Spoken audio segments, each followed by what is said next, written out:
आश्वासक आमचा भूतकाळ होता. आपण भूतकाळाबद्दल नेहमी सांगतो. आपण भविष्याबद्दलही तितके तिरकस असूया, तितके सजग असायला पाहिजे. विशेषतः भविष्याच्या पिढीनं हे केलं पाहिजे, नंतरच्या पिढीनं ते केलं पाहिजे असं न सांगता त्याच्यासाठी मी काय केलं पाहिजे, मी काय करायला हवं, माझं कॉन्ट्रिब्युशन काय असायला पाहिजे असं विचार करायला हवं. बसवण्णांनी तो सांगितला. संतांनी व्यक्तिगत पातळीवर असलेलं तू चांगलं व्हा, तू चांगलं व्हा, बाकीच्याकडे तू दुर्लक्ष करू असं जेव्हा सांगतात, संत मंडळी सांगतात, बसवण्णांनी सामूहिक वर्तनाचा आग्रह धरला. तू सांगतो ना, म्हणजे बोले तैसा चाले नव्हे, आधी चाले तेच तू बोले, ನಡೆದಂತೆ ನುಡಿ नव्हे, नुडीदंते नडे. ह्या सगळ्या गोष्टी जे काही आहेत ते बसवण्णांनी जेव्हा सांगितलं होतं, सामूहिक वर्तनाचा जेव्हा ते आग्रह धरतात, त्याची खूप मोठी किंमत ते मोजतात. एका लग्नाला तवाक लक्षदा 96,000 म्हणजे 1,96,000 1,96,000 लोकांच्या साक्षीने एक लग्न होतं. त्या लग्नाला त्या राज्याचे महामंत्री उपस्थित असतात. वधू-पिता जो मुलीचा बाबा आहे तोही त्या राज्याचा महामंत्री आहे. तो जन्मानं ब्राह्मण आहे आणि वरपिता जो आहे श्रीमंत हरळय्या, तो जन्मानं समगार हरळय्या आपण ज्यांना म्हणतो, त्या दोघांचं लग्न होते 1,96,000 लोकांच्या साक्षीनं. त्याच्या दुसऱ्या दिवसापासून कल्याणमध्ये प्रतिक्रांती सुरू होते, त्यांच्या कत्तली सुरू होतात. गावगाव भटकत ते लोक फिरत जातात. त्यांना मागं लागून त्यांच्या मुडदे पाडले जातात. त्यांच्या वचनांचं जे लायब्ररीन आपण ज्याला म्हणतो, त्या काळचे लायब्ररीन आहेत, शहरांचे लायब्ररीन, शांतर असं त्यांचं नाव. त्या अनुभव मंडपाला आग लावली जाते. आगीत वचनं जळून जातात. सिद्धरामेश्वर आपल्या एका वचनामध्ये सांगतात, 68,000 वचनांचा रचयिता आहे मी, आता मी थकलो देवा, तुझं वर्णन करू शकत नाही. त्या सिद्धरामेश्वरांची 68,000 वचनांपैकी केवळ 2,000 वचनं आपल्याकडे उपलब्ध आहेत. कुणाची किती वचनं आहेत? चन्नबसवेश्वरांचं एक वचन आहे. कुणी किती लिहिलं, काय लिहिलं, कोटीच्या वरती अक्षर जवळपास 28 कोटी वचन होतं. ती जर आकडे आपण जोडली, आपल्याकडं आज साधारणतः 24,000 वचनं उपलब्ध आहेत. मग कुठे गेली ती सगळी? ते सगळे ज्यांनी गाथा बुडवली, गाथा पुन्हा तारारून आल्या, म्हणजे ती कागद आले का? नाही, लोकांच्या मनात ते वचनं होती. लोकांच्या मनात तो तुकाराम महाराजांचा विचार होता, अभंग होती. लोकांनी पुन्हा मौखिक परंपरेनं ते लिहून काढले. आज जेवढे काही आपल्याला तुकाराम महाराज आहे माहीत आहे, तसं लोकांकडून आलेले आहे. तुकाराम महाराजांनी गाथा बुडवली होती. कुणी बुडवलं होतं ते सदैव गेलं की नाही गेले त्याच्यात आपल्याला पडायचं नाही आहे. सिद्धरामेश्वरांचं एक वचन सांगतो आणि थांबतो. कुठेही थांबलं तरी काय प्रॉब्लेम नाही. कुलबंधू होराडू अण्णगडीरा, कुल म्हणून ओरडणाऱ्या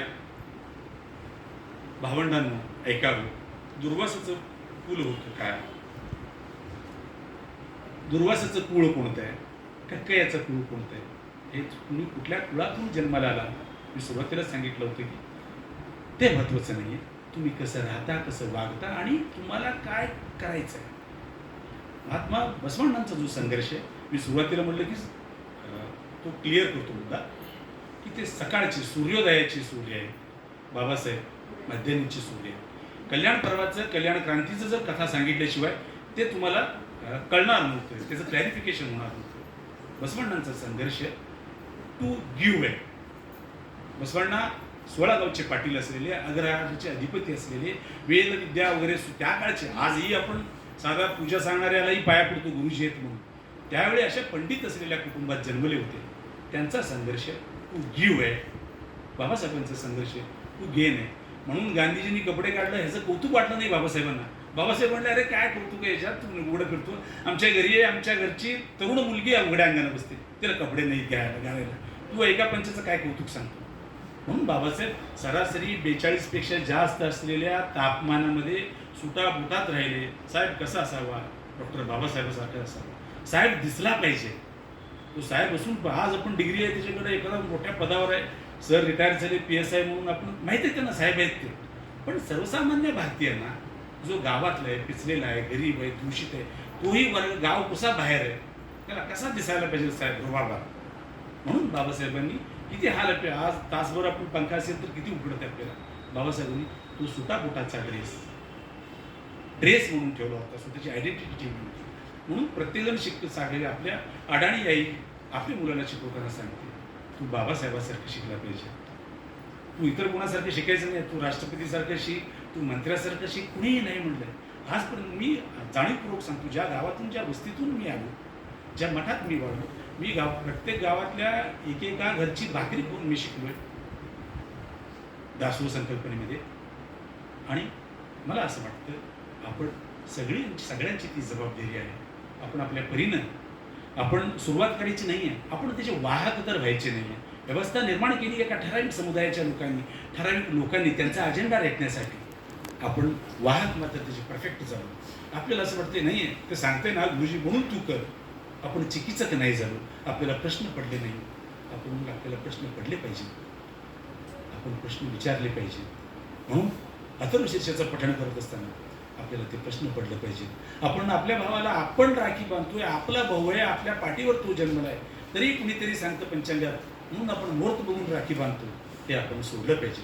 आपण सुरुवात करायची गरज नाही आहे, आपण वाहक नाही पाहिजे. हँडओव्हर टू हँडओव्हर आज जे व्हॉट्सअप विद्यापीठामध्ये फिरतात, तुम्हाला जेव्हा दिसतं एकदम दुर्दैवी आणि एकदम मूर्खपणाचं एखादं व्हॉट्सअपचं मेसेज असेल, आपल्याला आपल्या एकाला 10,000 लोकांकडून येतं. आपण का ते खंडित करत नाही पहिल्याच ठिकाणी?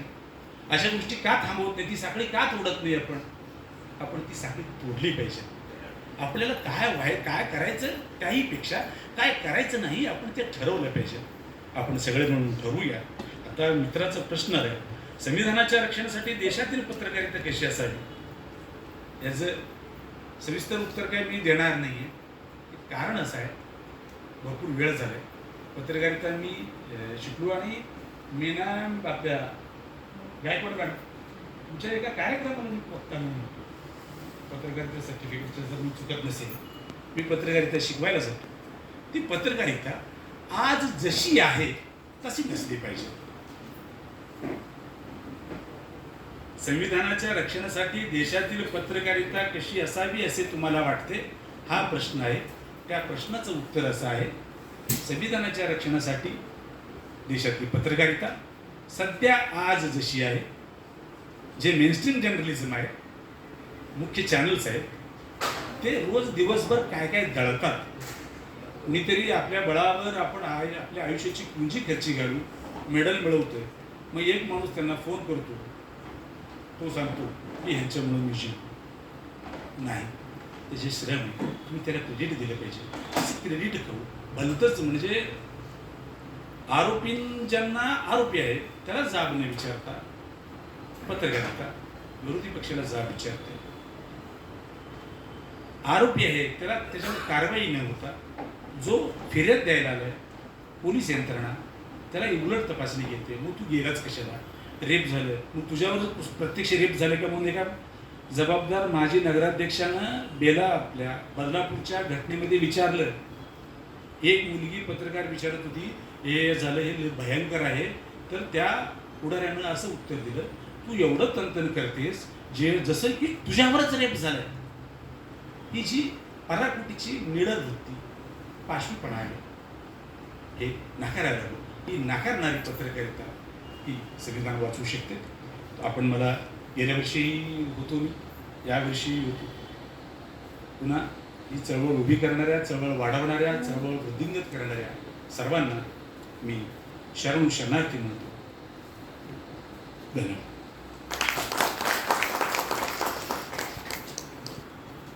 धन्यवाद सर, खूप मोलाचं मार्गदर्शन आम्हाला तुम्ही केलं, त्याबद्दल तुमचे धन्यवाद.